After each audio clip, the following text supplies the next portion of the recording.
Good morning students. आज की इस क्लास में हम करेंगे फोटोग्राफी का जो कार्य हम करते हैं, जो फोटोग्राफ लेते हैं उनकी क्रम संख्या किस तरह से निर्धारित होती है। जो बायो फोटो हैं वो हमारे भारतीय सर्वेक्षण विभाग के अंतर्गत आते हैं। हमारे भारतीय सर्वेक्षण विभाग द्वारा जो बायो फोटोग्राफी है वो उन्हीं के अंतर्गत आती है।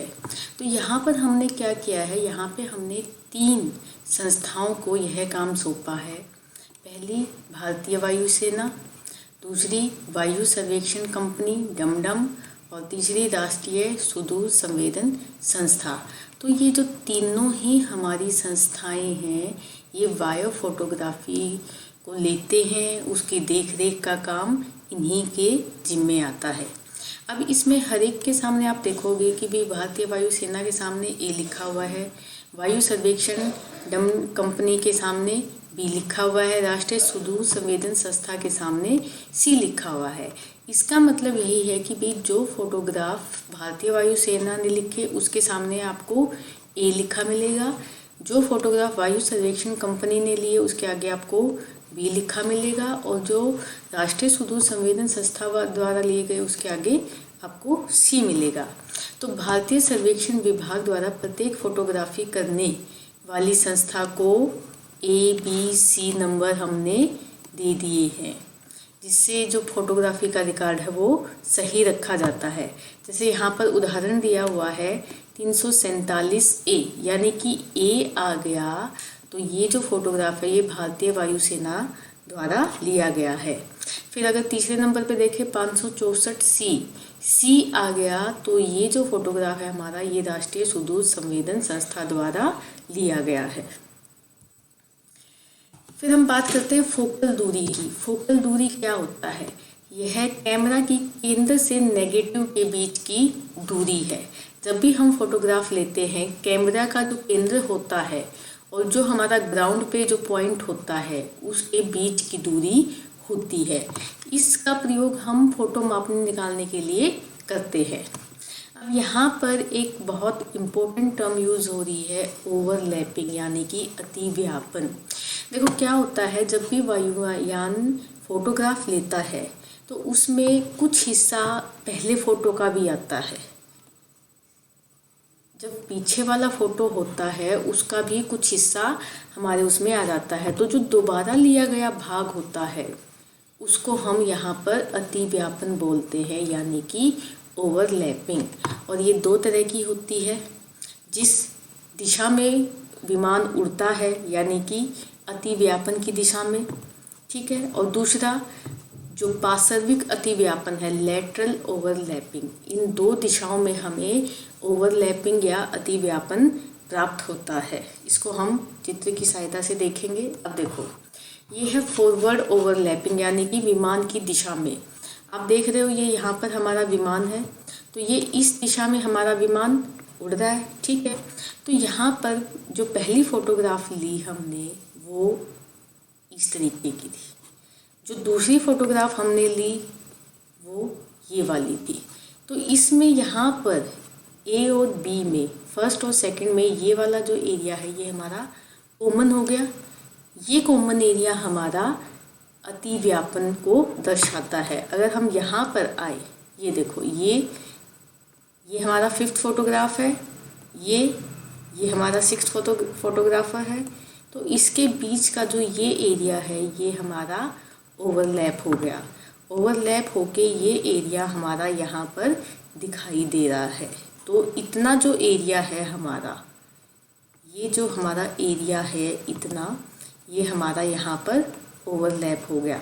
यहाँ से भी अगर हम फर्स्ट फोटोग्राफ से चले तो ये फर्स्ट, सेकंड, थर्ड, फोर्थ, ये जितना एरिया हमारा दिख रहा है ये सारा ओवरलैप्ड एरिया है हमारा।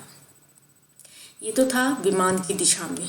अब है हमारा पार्श्विक अतिव्यापन, यानी कि लेटरल ओवरलैपिंग। अब ये जो आपको यहाँ पर दिख रहा है फ्लाइट लाइन, ये हमारे विमान की दिशा है। विमान इस दिशा से जा रहा है, ठीक है। तो जो ये साइड है, एक साइड ये हो गई और एक साइड ये हो गई। तो साइडों से ये दोनों साइडों की बजाय एक साइड से जो हमारा विमान है वो ओवरलैप करता जा रहा है। यहाँ तक हमारा विमान आया, फिर इसने टर्न लिया, यहाँ आ गया हमारा विमान। अब जो ये वाली जो साइड आ गई हमारी, यहाँ पर इसका ओवरलैप हो रहा है। ठीक है, अब ये क्या हुआ है, यहाँ से विमान आया, यहाँ तक पहुँचा, फिर टर्न लिया, यहाँ टर्न लेके यहाँ पहुँचा। तो पहले ये वाला एरिया हो रहा था ओवरलैप और अब ये वाला एरिया हो रहा है ओवरलैप। तो ये हमारी लेटरल ओवरलैप थी। जो पीछे वाली थी हमारी, ये हमारी फॉरवर्ड ओवरलैप थी। फिर अब फोटोग्रामेट्री का अर्थ एवं महत्व क्या है। देखो, जो फोटोग्रामेट्री है वो हमारी 3 शब्दों से बनी है। जो हमारा ये वर्ड है फोटोग्रामेट्री, ये 3 शब्दों से मिलकर बना है। फोटो यानी कि प्रकाश, ग्राम यानी कि अंकन करना या चित्रण करना, मीटरोज यानी कि मापना। तो यहाँ पर जो चीज़ हमें मिलती है हम उसका प्रकाश की सहायता से चित्रण करते हैं और मापन करते हैं, इसी को हम फोटोग्रामेट्री कहते हैं। तो फोटोग्रामेट्री क्या है, बेसिकली ये एक कला है, ऐसी कला, विज्ञान तथा तकनीक है जो अंकन, मापन और निर्वचन यानी कि इंटरप्रिटेशन तथा विद्युत चुंबकीय विकिरण, ऊर्जा व अन्य घटनाओं के प्रतीकों द्वारा भौतिक लक्ष्य व पर्यावरण के बारे में विश्वसनीय सूचनाओं को प्राप्त करती है। ठीक है, और फोटोग्रामेट्री का सबसे पहले प्रयोग कब हुआ था? ये एक जर्मन वैज्ञानिक थे, ए मेडेंतावर, जिन्होंने 1893 में सबसे पहले फोटोग्रामेट्री का प्रयोग किया था। ये हमारा वायो फोटो का कैमरा है जिससे कि हम पिक्चर लेते हैं। आप यहाँ देखोगे, यहाँ पे जो हमारी फिल्म होती है, जो रील होती है, वो इस एरिया में सप्लाई होती है। ठीक है, यहाँ पे हमारा फ़ोटो लेने के बाद जो रील है वो यहाँ पर इकट्ठी होती है। ये हमारी प्लेट्स हैं, यहाँ पर ये हमारी फिल्म है, यहाँ पर ये हमारी मेन चीज़ है। देखो, फोकल लेंथ यहाँ पर, ये हमारा कैमरे का मेन बिंदु है, सेंटर है। यहाँ से और जो ये ग्राउंड पे जो हमारा पॉइंट आएगा उसके बीच की लेंथ को हम यहाँ पर फोकल लेंथ बोलते हैं। ये हमारे लेंस है, एक ये लेंस है और एक ये लेंस है। ठीक है, ये दोनों लेंस हमारे फोटोग्राफी में यूज़ होते हैं। ये जो ब्लैक कलर में दिख रहा है ये हमारा शटर है जो खुलता है और बंद होता है। फिर जो आपको ब्लू कलर में ये जो चीज़ दिखाई दे रही है ये फिल्टर होता है। यहाँ पर हम कुछ चीज़ों की जो लाइट्स है वो बंद कर देते हैं जब हमने कोई स्पेसिफिक चीज़ के फ़ोटोग्राफ लेने होते हैं। तो वो जो फ़िल्टर है ये एक चीज़ को रोक देता है, ब्लॉक कर देता है ताकि वो चीज़ हमें ना मिले। ये हमारा ऑब्जेक्ट है जिसकी हम पिक्चर लेते हैं। फिर फिडुशियल मार्क्स और प्रिंसिपल पॉइंट, ये हमने अपनी पहले की क्लासेस में पढ़ा था कि जो हमारा एरियल फोटोग्राफ होता है उसके कॉर्नर्स पे, हर एक कॉर्नर पे आपको वी आकार के कुछ पॉइंट दिखाई देंगे। इन पॉइंट्स को हम फिडुशियल मार्क्स कहते हैं। फोटोग्राफ के बीच में भी आपको दिखाई देते हैं। ठीक है, जब हम इन सारे पॉइंट्स को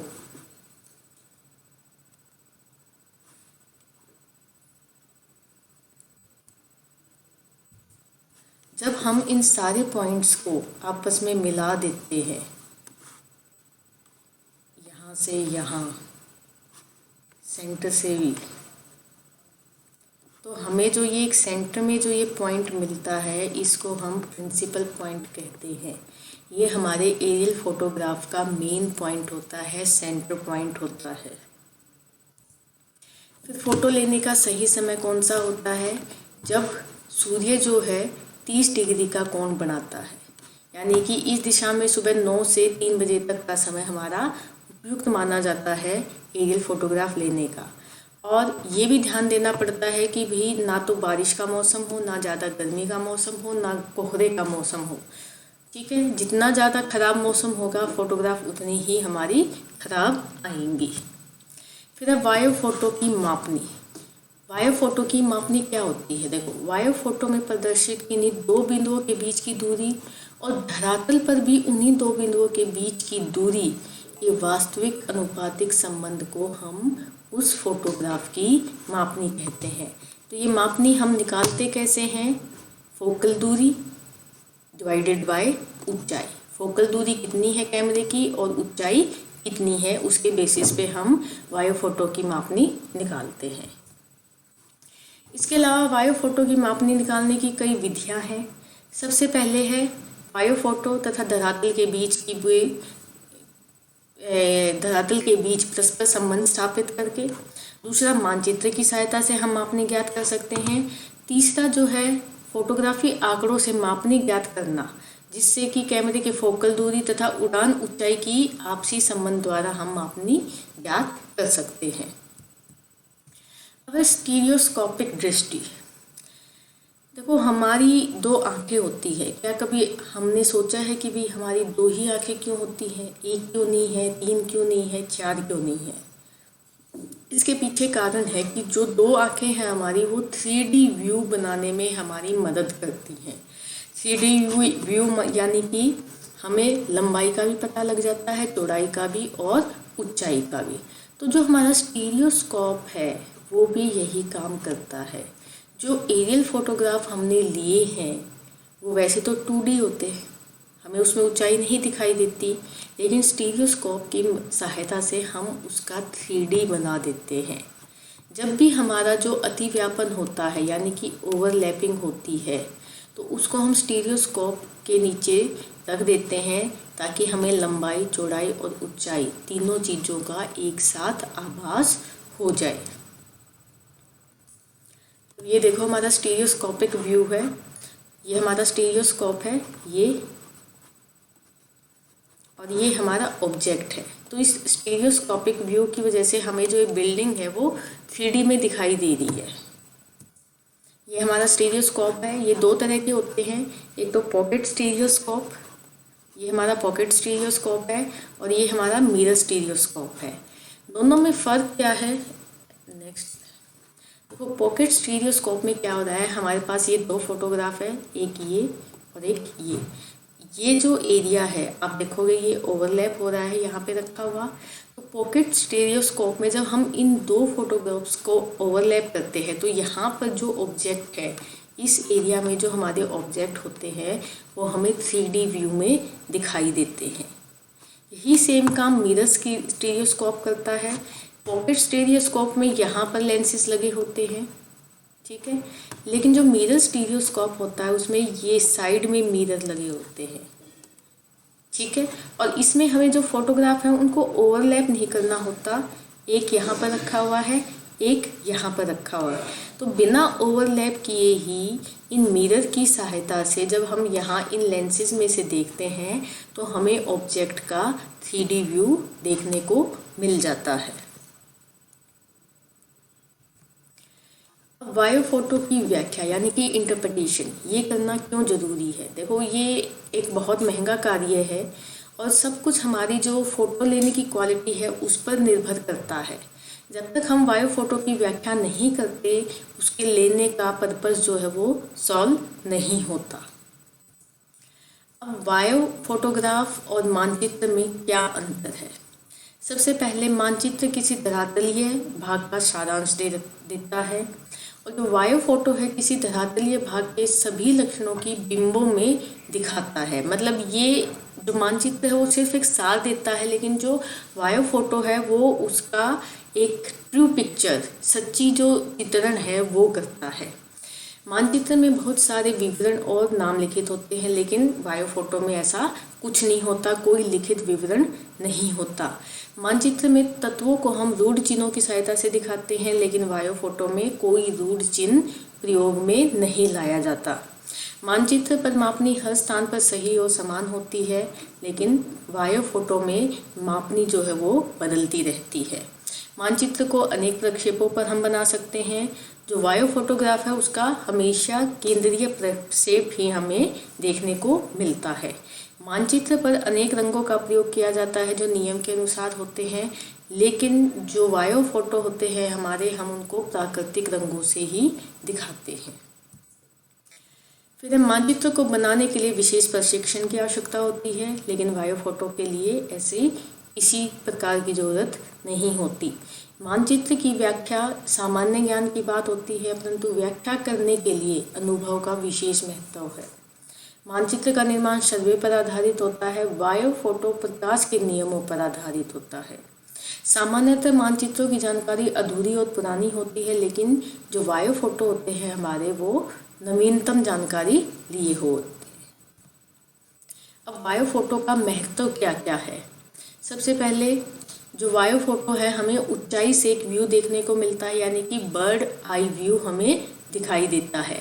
वायु फोटो से हमें 3D दृष्टि प्रदान मिलती है, यानी कि लंबाई और चौड़ाई के साथ साथ हमें ऊंचाई का भी आभास हो पाता है। धरातल की पूरी सटीक एवं सही जानकारी हमें वायु फोटोग्राफ देते हैं। विस्तृत जानकारी हमें उपलब्ध होती है। वायु फोटो में पुनरावृत्ति की खास विशेषता मिलती है, मतलब ओवरलैपिंग यहाँ पर ज़्यादा होती है। Thank you.